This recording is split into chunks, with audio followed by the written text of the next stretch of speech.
Hello student.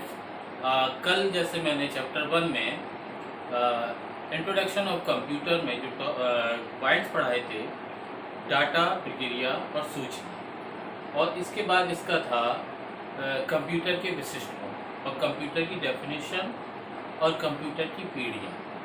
ये था कल का टॉपिक। इसमें सारी फाइलें जो उससे संबंधित थी मैंने भेज दी हैं।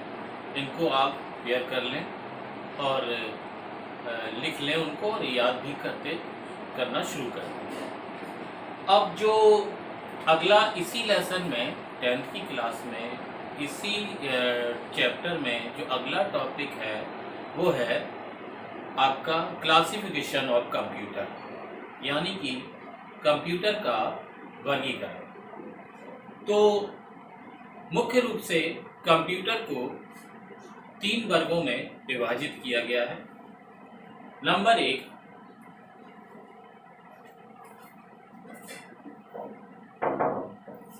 अनुप्रयोग के आधार पर।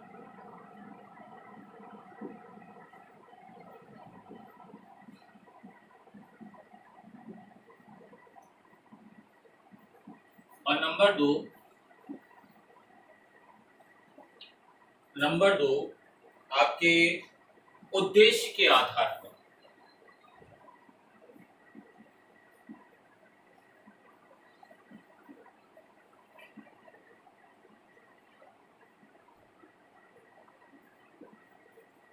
ठीक है, तो जो पहला अनुप्रयोग के आधार पर है इसको एप्लीकेशन के आधार पर भी बोलते हैं, उद्देश्य के आधार पर मतलब पर्पस के आधार पर, और जो नेक्स्ट है आकार एवं क्षमता के आधार पर कंप्यूटर के प्रकार। आकार एवं क्षमता के आधार पर तो कंप्यूटर का जो वर्गीकरण है 3 वर्गों में विभाजित किया गया, अनुप्रयोग के आधार पर, उद्देश्य के आधार पर, आकार एवं क्षमता के आधार पर। तो पहला पॉइंट है आपका अनुप्रयोग के आधार पर, एप्लीकेशन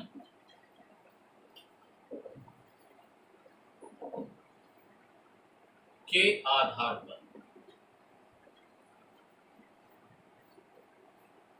तो पहला जो टॉपिक है एप्लीकेशन के आधार पर, तो एप्लीकेशन के आधार पर जो कंप्यूटर हैं उनको भी आपके 3 वर्गों में विभाजित किया गया है। Number 1, analogue computer.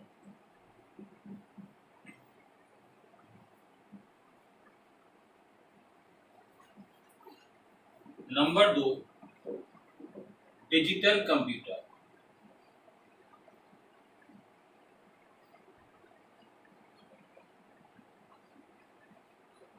और नंबर 3, हाइब्रिड कंप्यूटर।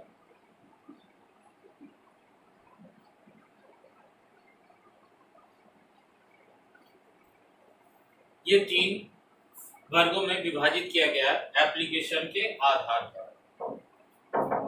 ठीक है, अब पहला आता है जो आपका एनालॉग कंप्यूटर। एनालॉग कंप्यूटर होता क्या है, जैसे इस प्रकार के कंप्यूटर संकेतों के रूप में जनित आंकड़ों पर प्रक्रिया का परिणाम देते हैं। इस प्रकार के आंकड़े अपने स्रोतों से लगातार संकेतों के रूप में उत्पन्न होते रहते हैं, इसलिए इस प्रकार के आंकड़ों को निरंतर जनित आंकड़े अर्थात कंटिन्यूअस डाटा टाइप कहते हैं। इस प्रकार के आंकड़ों का उदाहरण जैसे भौतिक मात्राओं जैसे तापमान, लंबाई, दाब, गति इत्यादि। ठीक है, स्टॉप। हाँ, दूसरा पॉइंट है डिजिटल कंप्यूटर। डिजिटल कंप्यूटर क्या होते हैं, जैसे बिखरे हुए आंकड़े यानी कि अंकीय रूप में एकत्रित करके, यानी बहुत सारे आंकड़े हैं, इनको अंकीय रूप में एकत्रित किया जाता है और इन पर प्रक्रिया की जाती है यानी प्रोसेसिंग। तो इस प्रकार के कंप्यूटर को डिजिटल कंप्यूटर कहते हैं। जैसे विद्यालयों में, कार्यालयों में प्रयोग होने वाले कंप्यूटर। नेक्स्ट आता है हाइब्रिड कंप्यूटर। हाइब्रिड कंप्यूटर में एनालॉग और डिजिटल दोनों के गुण होते हैं, यानी कि ये आपके संकेतों पर भी वर्क करता है और आपके अंकों पर भी वर्क करता है।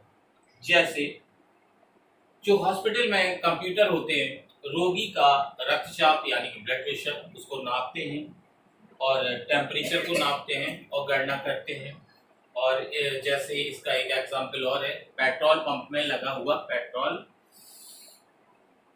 का कंप्यूटर, यानी कि जिससे पेट्रोल की मात्रा को वो मापता है और उसकी गणना अंकों में करके हमें उसके मूल्य और उसकी मात्रा दोनों चीजों को बताता है। यानी कि उसमें दाब भी है, प्रेशर भी है और आपके डिजिट भी हैं, यानी कि दोनों चीजें आ गई हैं एनालॉग कंप्यूटर और डिजिटल कंप्यूटर।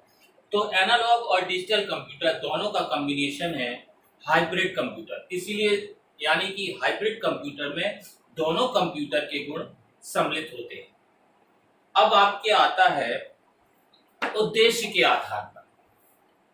उद्देश्य के आधार पर कंप्यूटर दो प्रकार के होते हैं।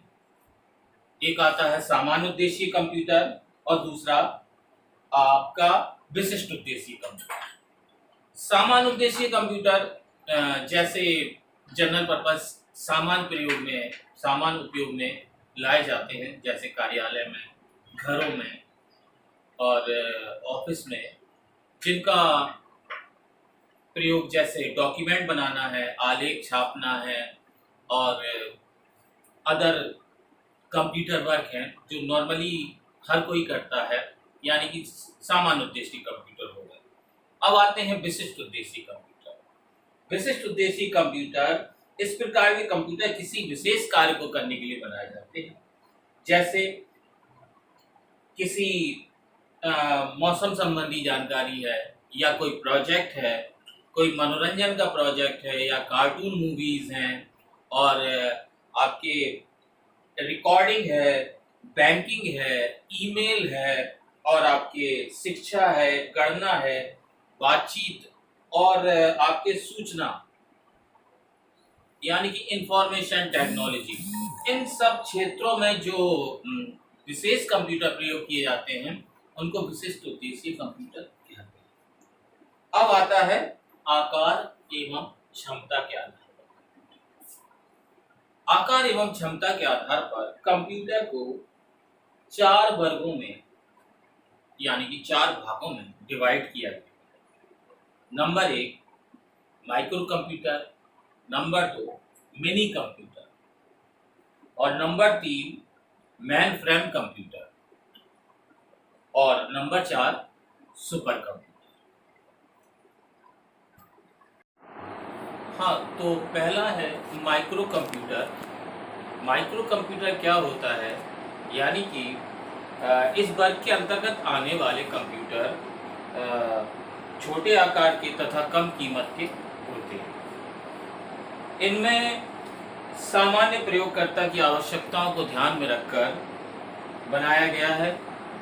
माइक्रो कंप्यूटर में माइक्रो प्रोसेसर का प्रयोग किया जाता है। जैसे मैंने कल बताया था आपको, पीढ़ियों में जनरेशन पढ़ाई थी, फोर्थ जनरेशन में जो माइक्रो प्रोसेसर प्रयोग किया गया था, तो जिन कंप्यूटर में वो माइक्रो प्रोसेसर लगाया गया था उन कंप्यूटर को माइक्रो कंप्यूटर कहते हैं। ये वही माइक्रो कंप्यूटर हैं। तो इस प्रकार से इनमें माइक्रो प्रोसेसर का प्रयोग किया गया। ये अत्यधिक सस्ते कंप्यूटर विकसित करने में उपयोगी रहा है। अब यानी कि इन्हें पर्सनल कंप्यूटर भी कहते हैं। पर्सनल कंप्यूटर मतलब पीसी।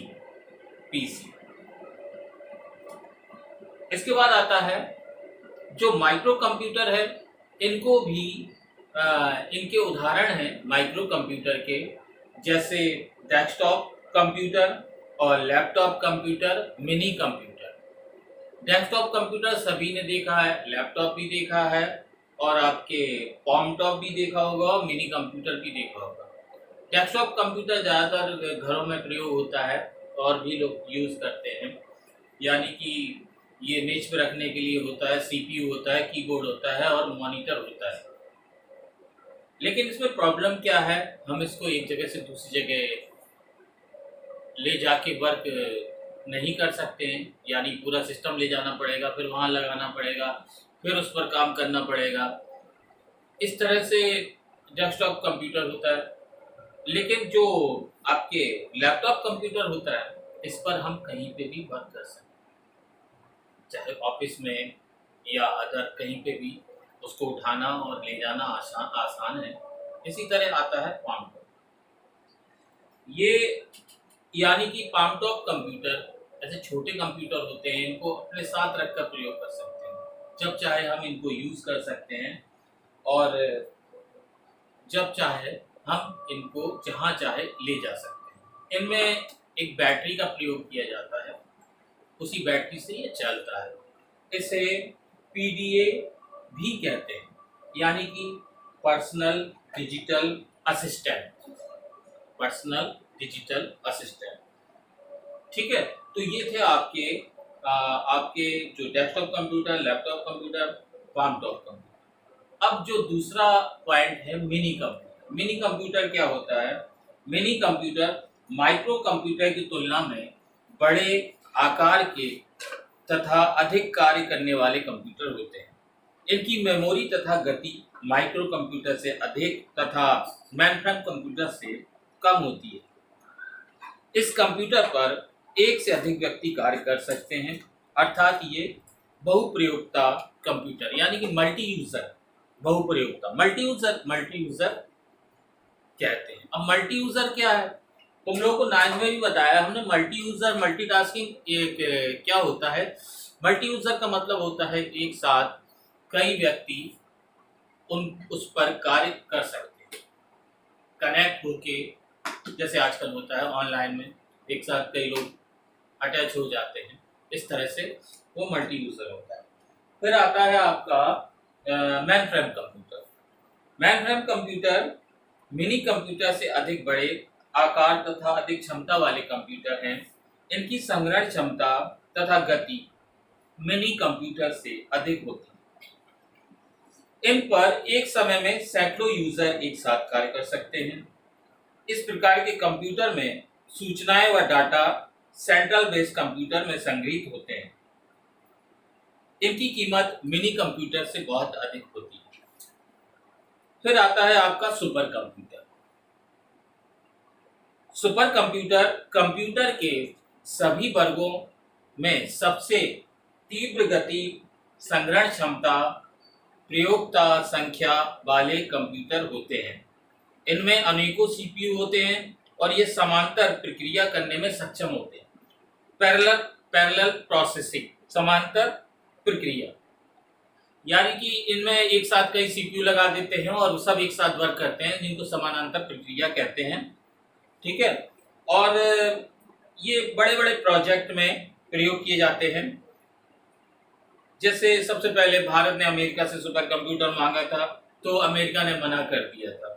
तो फिर भारत ने अपना खुद का एक सुपर कंप्यूटर बनाया, जिसका नाम है परम 10,000 और अनुपम, यानी दो कंप्यूटर, सुपर कंप्यूटर परम 10,000 और अनुपम। इनका कार्य क्या होता है? मुख्यतः किस जगह प्रयोग किए जाते हैं सुपर कंप्यूटर? मौसम की भविष्यवाणी और मौसम की भविष्यवाणी। इनका कार्य क्या होता है, इसको समझ लो। यानी कि ये नॉर्मली तो सभी लोग प्रयोग करते नहीं है। इनका कार्य होता है जैसे मौसम की भविष्यवाणी, आपके बड़े बड़े प्रोजेक्ट जैसे अंतरिक्ष यान प्रक्षेपण कार्य और आपके जटिल वैज्ञानिक व शोध जो प्रक्रियाएं होती हैं उनमें, और आपके सैटेलाइट में, इन सब में सुपर कंप्यूटर का प्रयोग किया जाता है। जैसे सैटेलाइट वगैरह भेजते हैं अंतरिक्ष में, तो ये सुपर कंप्यूटर ही प्रयोग होता है। तो ये आपके पूरा क्लासिफिकेशन ऑफ कंप्यूटर हो गया, आपका कंप्यूटर का वर्गीकरण। तो कंप्यूटर के वर्गीकरण मैंने बताया, एक बार जल्दी से थोड़ा सा शॉर्ट में दोबारा समझ लो सबसे पहले कंप्यूटर को 3 वर्गों में डिवाइड किया गया है, अनुप्रयोग के आधार पर, उद्देश्य के आधार पर, आकार एवं क्षमता के आधार पर।